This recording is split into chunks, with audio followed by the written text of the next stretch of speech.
राधा वल्लभ श्री हरिवंश, राधा वल्लभ श्री हरिवंश। जय जय राधा वल्लभ गुरु हरिवंश, गुरु वृंदावन गुरु बन चंद्र।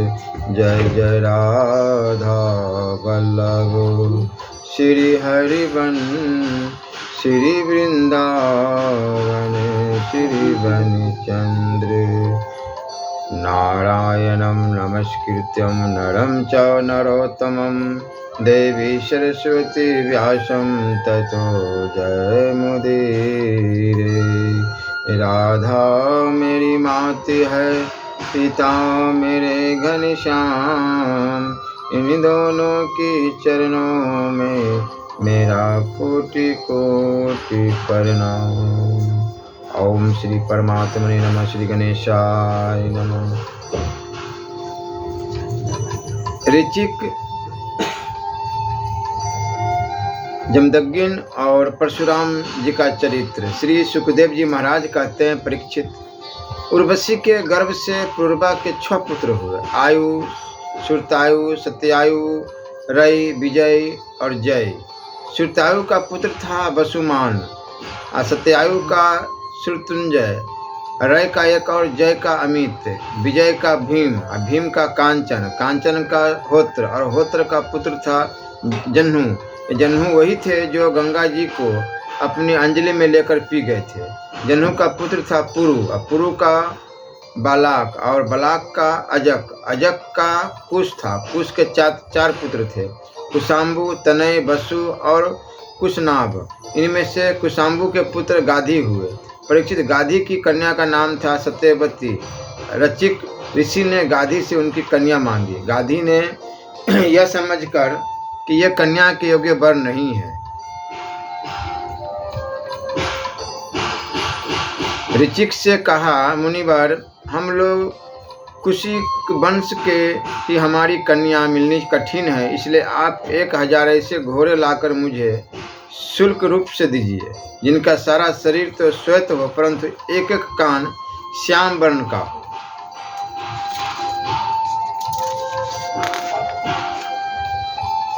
जब गाधी ने यह बात कही तब ऋचिक मुनि उनका आशय समझ गए और वरुण के पास जाकर वैसे ही घोड़े ले आए तथा उन्हें देखकर सुंदरी सत्यवती से विवाह कर लिया। एक बार महर्षि ऋचिक ने उनकी पत्नी और सास दोनों ने ही पुत्र प्राप्ति के लिए प्रार्थना की। महर्षि ऋचिक ने उनकी प्रार्थना स्वीकार करके दोनों के लिए अलग अलग मंत्रों से चरु पकाया और स्नान करने के लिए चले गए। सत्यवती की माँ ने यह समझकर कि ऋषि ने अपनी पत्नी के लिए श्रेष्ठ चरु पकाया होगा, उसे वह चरु मांग लिया। इस पर सत्यवती ने अपना चरु तो माँ को दे दिया और माँ का चरु वह स्वयं खा गई। जब ऋचिक मुनि को इस बात का पता चला तब उन्होंने अपनी पत्नी सत्यवती से कहा कि तुमने बड़ा अनर्थ कर डाला।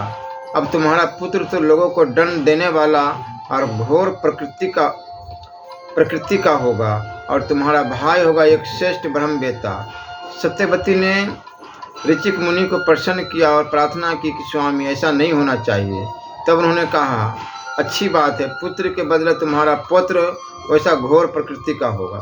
समय पर सत्यवती के गर्भ से जमदग्नि जी का जन्म हुआ। सत्यवती समस्त लोगों को पवित्र करने वाली परम पुण्यमय कोशकी नदी बन गई। रेणु ऋषि की कन्या थी, रेणुका। जमदग्नि जी ने उसका पानी ग्रहण किया। रेणुका के गर्भ से जमदग्नि ऋषि के वसुमान आदि कई पुत्र हुए। उनमें सबसे छोटे थे परशुराम जी। उनका यश सारे संसार में प्रसिद्ध है। कहते हैं कि हय वंश का अंत करने के लिए स्वयं भगवान ने ही परशुराम के रूप में अंशावतार ग्रहण किया था। उन्होंने इस पृथ्वी को 21 बार क्षत्रियहीन कर दिया था। यद्यपि क्षत्रियों ने उनका थोड़ा सा ही अपराध किया था, फिर भी वे लोग बड़े दुष्ट ब्राह्मणों के अभक्त, रजोगुणी और विशेष करके तमोगुणी हो रहे थे। यही कारण था कि वे पृथ्वी के भार हो गए थे और इसी के फलस्वरूप भगवान परशुराम ने उनका नाश करके पृथ्वी का भार उतार दिया। राजा परीक्षित ने पूछा, भगवान अवश्य ही उस समय क्षत्रिय विषय लोलुप हो गए होंगे, परंतु उन्होंने परशुराम जी का ऐसा कौन सा अपराध कर दिया जिसके कारण उन्होंने बार बार क्षत्रियों को वंश का संहार किया। श्री सुखदेव जी महाराज कहने लगे, परीक्षित, उन दिनों यह वंश का अधिपति था अर्जुन। वह एक श्रेष्ठ क्षत्रिय था। उसने अनेकों प्रकार की सेवा शुश्रूषा करके भगवान नारायण के अंशावतार दत्तात्रेय जी को प्रसन्न कर लिया और उनसे 1000 भुजाएं तथा कोई भी शत्रु युद्ध में पराजित न कर सके यह वरदान प्राप्त कर लिया। साथ ही इंद्रियों को अबाध बल, अतुल संपत्ति, तेजस्विता, वीरता, कीर्ति और शारीरिक बल भी उसने उनकी कृपा से प्राप्त कर लिए थे। यह योगेश्वर हो गया था। उसमें ऐसा ऐश्वर्य था कि वह सूक्ष्म से सूक्ष्म, स्थूल से स्थूल रूप धारण कर लेता। सभी सिद्धियां उसे प्राप्त थी। वह संसार में वायु की तरह सब जगह बेरोक टोक विचरा करता। एक बार गले में वैजयंती माला पहने सहस्त्रबाहु अर्जुन बहुत सी सुंदरी स्त्रियों के साथ नर्मदा नदी में जल विहार कर रहा था। उस समय मदोन्मत्त सहस्त्रबाहु ने अपनी बाहों से नदी का प्रवाह रोक दिया। 10 मुख रावण का शिविर भी वहीं कहीं पर पास में ही था। नदी की धारा उल्टी बहने लगी जिससे उसका शिविर डूबने लगा। रावण अपने को बहुत बड़ा वीर तो मानता ही था, इसलिए सहस्त्रार्जुन का यह पराक्रम उससे सहन नहीं हुआ।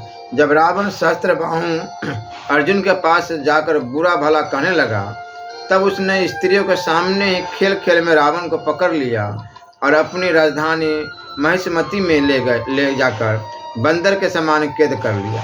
पीछे पुलस्त्य जी के कहने से सहस्त्रबाहु ने रावण को छोड़ दिया। एक दिन सहस्त्रबाहु अर्जुन शिकार खेलने के लिए बड़े घोर जंगल में निकल गया था। देववश वह जमदग्नि मुनि के आश्रम पर जा पहुंचा। परम तपस्वी जमदग्नि मुनि के आश्रम में कामधेनु रहती थी। उसके प्रताप से उन्होंने सेना, मंत्री और वाहनों के साथ हयाधिपति का खूब स्वागत सत्कार किया। वीर हयाधिपति ने देखा कि जमदग्नि मुनि का ऐश्वर्य तो मुझसे भी चढ़ा बढ़ा है, इसलिए उसने उनके स्वागत सत्कार को कुछ भी आदर न देकर कामधेनु को ही ले जाना चाहा। उसने अभिमानवश जमदग्नि मुनि से मांगा भी नहीं, अपने सेवकों को आज्ञा दी कि कामधेनु को छीन ले चलो।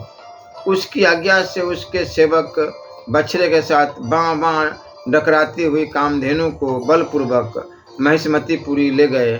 जब वे सब चले गए तब परशुराम जी आश्रम पर आए और उसकी दुष्टता का वृत्तांत सुनकर चोट खाए हुए सांप की तरह क्रोध से तिलमिला उठे। वे अपना भयंकर फरसा, तरकस, ढाल एवं धनुष लेकर बड़े वेग से उसके पीछे दौड़े, जैसे कोई किसी से न दबने वाला सिंह हाथी पर टूट पड़े। सहस्त्रबाहु अर्जुन अभी अपने नगर में प्रवेश कर ही रहा था कि उसने देखा परशुराम जी महाराज बड़े वेग से उसी की ओर झपटे आ रहे हैं। उनकी बड़ी विलक्षण झांकी थी। वे हाथ में धनुष, बाण और फरसा लिए हुए थे। शरीर पर काला मृग चर्म धारण किए हुए थे और उनकी जटाएं सूर्य की किरणों के समान चमक रही थी। उन्हें देखते ही उसने गदा, खड़ग, बाण, ऋतिक, संधनी और शक्ति आदि आयुधों से सुसज्जित एवं हाथी, घोड़े, रथ तथा पदातिथियों से युक्त अत्यंत भयंकर सहस्त्र अश्विनी सेना भेजी। भगवान परशुराम ने बात में अकेले उस सारी सेना को नष्ट कर दिया। भगवान परशुराम जी की गति मन और वायु के समान थी। बस वे शत्रु की सेना काटते ही जा रहे थे। जहाँ जहाँ वे अपने फरसे का प्रहार करते वहाँ वहीं सारथी और वाहनों के साथ बड़े बड़े वीरों की बाहें, जांघें और कंधे कट कट कर पृथ्वी पर गिरते जाते थे। हयाधिपति अर्जुन ने देखा कि मेरी सेना के सैनिक उनके धनुष, ध्वजाएं और ढाल भगवान परशुराम के फरसे और बाणों से कट कट कर खून से लथपथ रणभूमि में गिरे जा रहे हैं, तो उसे बड़ा क्रोध आया। और वह स्वयं भिड़ने के लिए आ धमका। उसने एक साथ ही अपनी 1000 भुजाओं से 500 धनुष पर बाण चढ़ाए और परशुराम जी पर छोड़े, परंतु परशुराम जी तो समस्त शस्त्रधारियों के शिरोमणि ठहरे। उन्होंने अपने एक धनुष पर छोड़े हुए बाणों से ही एक साथ सबको काट डाला। अब हयाधिपति अपने हाथों से पहाड़ और पैर उखाड़कर बड़े वेग से युद्ध भूमि में परशुराम जी की ओर झपटा, परंतु परशुराम जी ने अपनी तीखी धार वाले फरसे से बड़ी फुर्ती के साथ उसकी सांपों के समान भुजाओं को काट डाला। जब उसकी बाहें कट गई तब उन्होंने पहाड़ की चोटी की तरह उसका ऊंचा सिर धड़ से अलग कर दिया।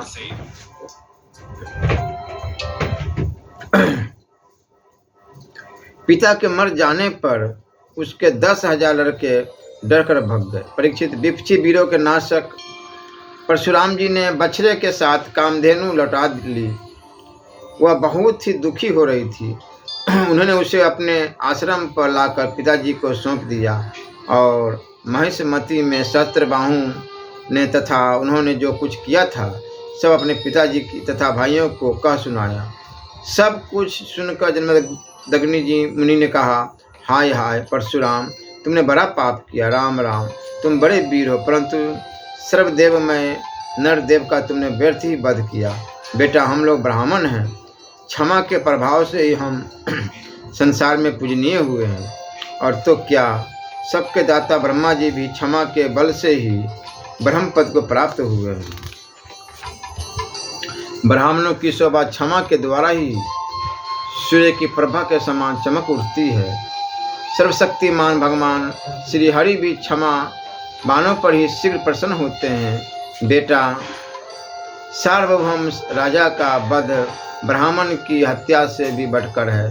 जाओ, भगवान का स्मरण करते हुए तीर्थों का सेवन करके अपने पापों को धो डालो।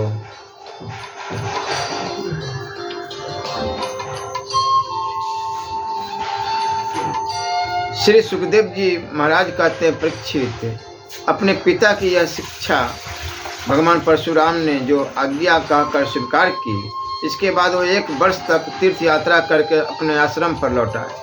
एक दिन की बात है, परशुराम जी की माता रेणुका गंगा तट पर गई हुई थी।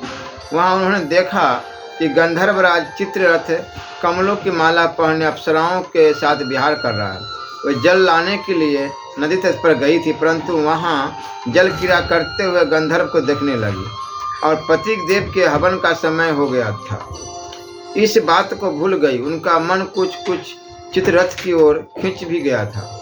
हवन का समय बीत गया, यह जानकर वह महर्षि जमदग्नि जी के शाप से भयभीत हो गई और तुरंत वहाँ से आश्रम पर चली आई। वहाँ जल का कलश महर्षि के सामने रखकर हाथ जोड़ खड़ी हो गई।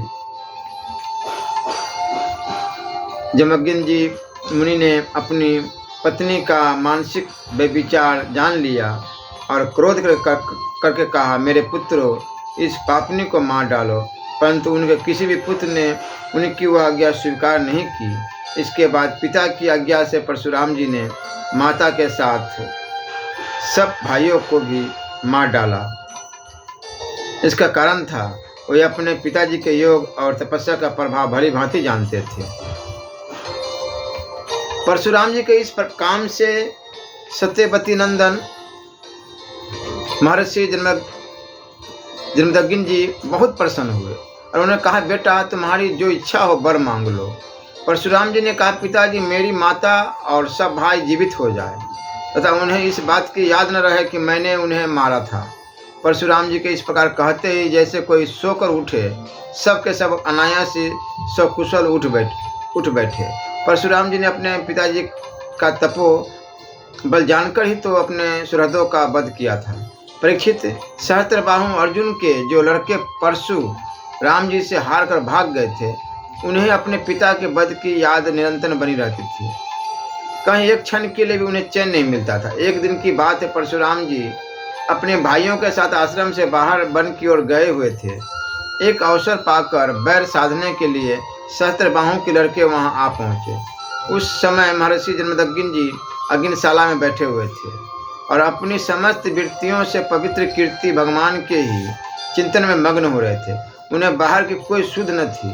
उसी समय उन पापियों ने जमदग्नि जी को ऋषि को मार डाला। उन्होंने पहले से ही ऐसा पापपूर्ण निश्चय कर रखा था। परशुराम जी की माता रेणुका बड़ी दीनता से उनसे प्रार्थना कर रही थी, परंतु उन सबों ने उनकी एक न सुनी। वे बलपूर्वक महर्षि जमदग्नि जी का सिर काट कर ले गए। परीक्षित वास्तव में वे नीच क्षत्रिय अत्यंत क्रूर थे। सती रेणुका दुख और शोक से आतुर हो गए। वे अपने हाथों अपनी छाती और सिर पीट पीट कर जोर जोर से रोने लगी। परशुराम बेटा, परशुराम शीघ्र आओ। परशुराम जी ने बहुत दूर से माता का हाँ राम यह करुण कुंदन सुन लिया। वे बड़ी शीघ्रता से आश्रम पर आए और वहां आकर देखा कि पिताजी मार डाले गए हैं। परीक्षित उस समय परशुराम जी को बड़ा दुख हुआ, साथ ही क्रोध, असहिष्णुता, मानसिक पीड़ा और शोक के वेग से अत्यंत मोहित हो गए। हाय पिताजी, आप तो बड़े महात्मन थे। पिताजी, आप तो धर्म के सच्चे पुजारी थे। आप हम लोगों को छोड़कर स्वर्ग चले गए। इस प्रकार विलाप कर उन्होंने पिता का शरीर तो भाइयों को सौंप दिया और स्वयं हाथों में फरसा उठाकर क्षत्रियों का संहार कर डालने का निश्चय किया। परीक्षित परशुराम जी ने महिषमती नगरी में जाकर सहस्त्रबाहु अर्जुन के पुत्रों के सिरों से नगर के बीचों बीच एक बड़ा भारी पर्वत खड़ा कर दिया।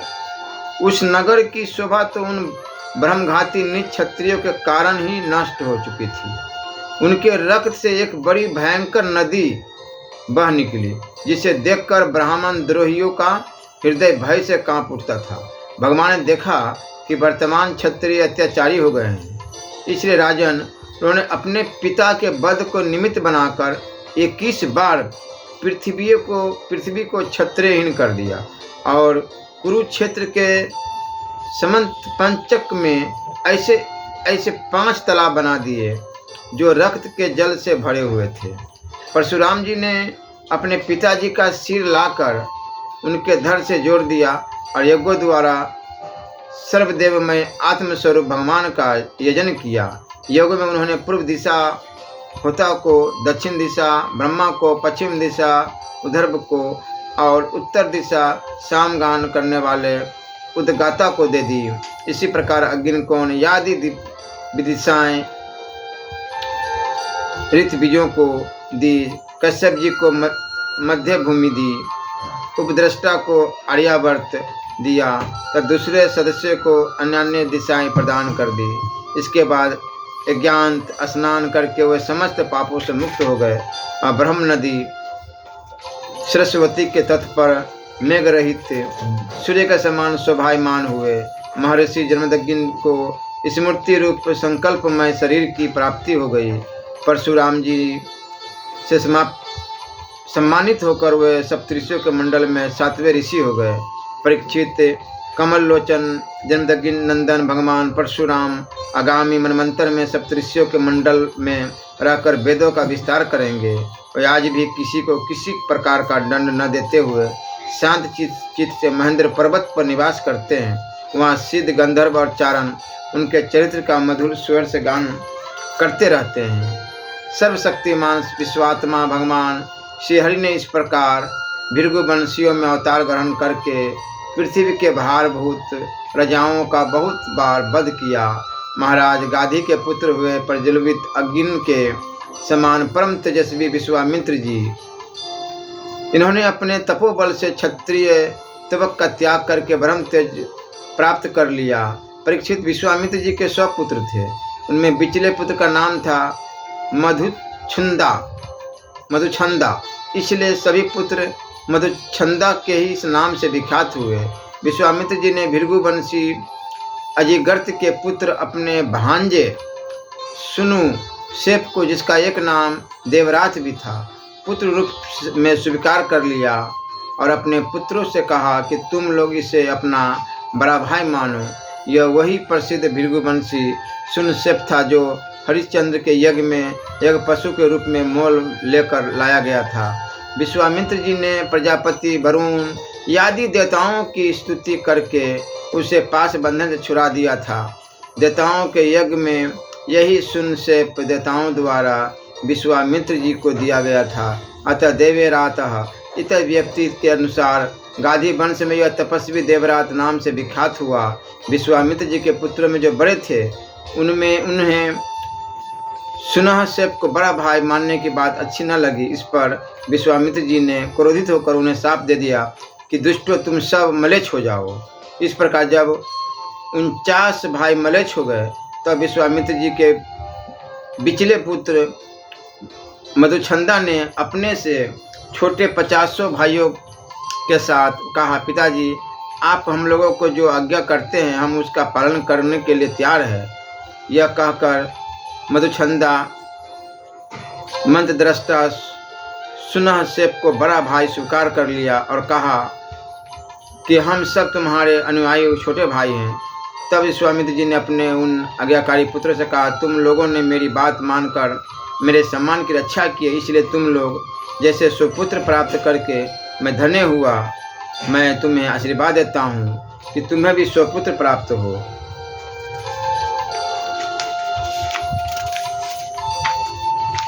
मेरे प्यारे पुत्रों, यह देवरात सुनहसेप भी तुम्हारे ही गोत्र का है। तुम लोग इसकी आज्ञा में रहना। परीक्षित विश्वामित्र जी के अष्टक, हारित, जय और कर्तुमान आदि और भी पुत्र थे। इस प्रकार विश्वामित्र जी की संतानों से कौशिक गोत्र में कई भेद हो गए और देवरात को बड़ा भाई मानने के कारण उसका परवर ही दूसरा हो गया।